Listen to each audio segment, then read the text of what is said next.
আসসালামু আলাইকুম। আশা করি সবাই ভালো আছেন। আজকে আমি আপনার সাথে আলোচনা করব বাংলাদেশের কোটা সম্পর্কে এবং বাংলাদেশের যে কোটা আন্দোলন যে হচ্ছে তার সম্পর্কে। কেন হচ্ছে এই আন্দোলন তা বিশ্লেষণ করে দেখার একটু চেষ্টা মাত্র। তো প্রথমেই আমরা আসুন জেনে নেই বাংলাদেশের কোটা কিভাবে অ্যালোকেট করা আছে এবং সেই অ্যালোকেশনটা কি আসলেই সঠিকভাবে করা আছে কিনা। আগেই বলে রাখছি আমি এই কোটা অ্যালোকেশনের সাথে একদম একমত নই। এর কারণটা এখনই টের পাবেন আপনারা সবাই যখন আমি নাম্বারগুলো ডিসকাস করব। তো যাই হোক, বর্তমানে সরকারি চাকরি কোটাতে যতটুকু দেওয়া আছে তা হচ্ছে সাধারণ জনগণের জন্য মেধাভিত্তিক অনুসারে 44 ভাগ, যেটা রিজার্ভ করা আছে এবং তাতে একটা বয়স সীমা দেওয়া আছে। মুক্তিযোদ্ধা ছেলে মেয়ে এবং তাদের নাতি নাতনিদের জন্য দেওয়া আছে 30% বা 30 ভাগ, এবং মহিলাদের জন্য 10 ভাগ, আন্ডার ডেভেলপ ডিস্ট্রিক্টের জন্য 10 ভাগ, আদিবাসীদের জন্য 10 ভাগ এবং প্রতিবন্ধীদের জন্য 1 ভাগ। তো মোট 100 ভাগ এভাবেই অ্যালোকেট করা আছে। তাহলে সমস্যাটা কোথায়? সমস্যাটা হচ্ছে এই যে মুক্তিযোদ্ধা ছেলে মেয়ে এবং নাতি, তাদের যে 30% এই ভাগটা দেওয়ার জন্য। কারণ আমার মনে হচ্ছে এটা একটু অতিরিক্ত করা আছে, এবং কেন করা আছে সেটা জানতে হলে আমাদেরকে জানতে হবে বাংলাদেশে বর্তমানে মুক্তিযোদ্ধারা কতজন জীবিত রয়েছেন এবং তাদের কতজন ছেলে মেয়ে থাকতে পারে, একটা স্পেকুলেশন। তো সেই স্পেকুলেশনটা যদি আমি করতে যাই কোনোভাবেই আসলে সম্ভব না যদি ডেটা না থাকে। বাট যতটুকু ডেটা আমাদের কাছে আছে ততটুকু থেকে আমরা একটা অনুমান করতে পারি, আর সেটাই আমার করার চেষ্টা। তো প্রথমে আমি জানতে চাচ্ছি যে বাংলাদেশে বর্তমানে মুক্তিযোদ্ধা জীবিত রয়েছেন কতজন, এবং 2023 সালের 16 ডিসেম্বরে ডেইলি সান পত্রিকাতে একটি আর্টিকেলে উল্লেখ করা আছে প্রায় 98,541 জন জীবিত রয়েছেন মুক্তিযোদ্ধারা, এবং তাদের বয়স কিন্তু অনেক আগেই সরকারি চাকরি পাশ করে ফেলেছে এবং তাদের কোনোভাবে সরকারি চাকরিতে বা ফেরার কোনো যোগ্যতা নেই বা বয়সের যোগ্যতাটা নেই।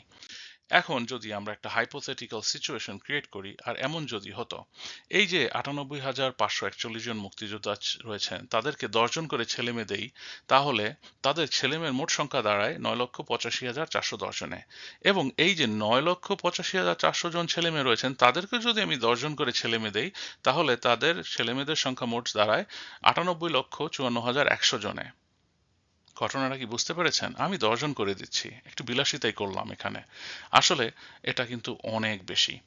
তো যাই হোক, যুক্তির খাতিরে এটা দেয়া এবং বোঝানোর জন্য চোখে আঙ্গুল দিয়ে যে কতটা ভুল আমাদের এই অ্যালোকেশনের পার্সেন্টেজে।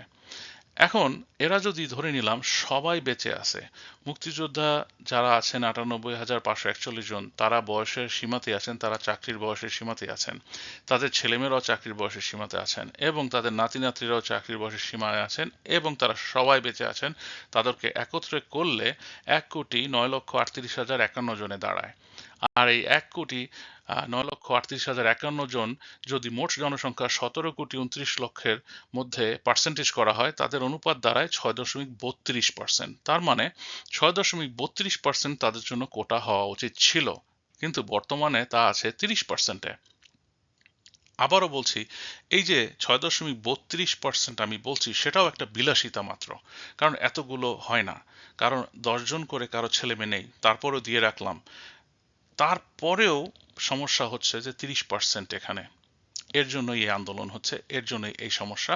এবং আমি আশা করি যে এই বিষয়গুলো আমাদের পরবর্তী যে কোটা সংস্কার যদি হয় তাহলে বিষয়টা খেয়াল রেখে মাথায় রেখে সুন্দরভাবে কোটাগুলো অ্যালোকেট করবেন। আর সেটা যদি করতে হয় আমার কিছু আইডিয়া আছে এবং কি করা উচিত সেটা সম্পর্কে আমি প্রধানমন্ত্রী এবং সরকারের দিকে একটু দৃষ্টি আকর্ষণ করব। আর সেভাবে যদি হয় তাহলে আমার ধারণা হচ্ছে যে 3%-এর বেশি মুক্তিযোদ্ধা এবং তাদের সন্তানদের অ্যালোকেট করার বেশি দরকার নাই। নাতি নাতনিদের করলে করতে পারেন, বা আমার মনে হয় না খুব একটা প্রয়োজন আছে এখানে। বাকি 3% মাইনরিটি এবং 2% নির্দিষ্ট কিছু জেলার জন্য যারা আন্ডার ডেভেলপড, এবং 2% প্রতিবন্ধীদের জন্য। That's it. মোট 10%। বাকি যে 90 ভাগ আছে সেটা ছেলে এবং মেয়েদের জন্য সমানভাবে বন্টন করা উচিত। কারণ মহিলাদের আমি মনে করি না আলাদা করে 10% রাখার এখানে কোনো প্রয়োজনই আছে। তাহলে দাঁড়ালো মোট কোটার 10% অ্যালোকেশন বা রিজার্ভ করা উচিত এবং 90 ভাগ উন্মুক্ত রেখে মেধাভিত্তিক অ্যালোকেশন করাটা শ্রেয়। আর এটাই যদি হয় তাহলেই আমি মনে করব যে বাংলাদেশে একটা সুন্দর সমবন্টন হবে কোটা ভিত্তিক, এবং যে বর্তমানে যে সমস্যাগুলো হচ্ছে সেগুলো অতি সত্বর সমাধান হবে। আশা করি আপনাদের এই ইনফরমেশনটা ভালো লাগলো। যদি ভালো লাগে কমেন্টসে আপনারা আমার মতামত জানাবেন। আজকে এ পর্যন্তই, আরেকদিন আসবো। আল্লাহ হাফেজ।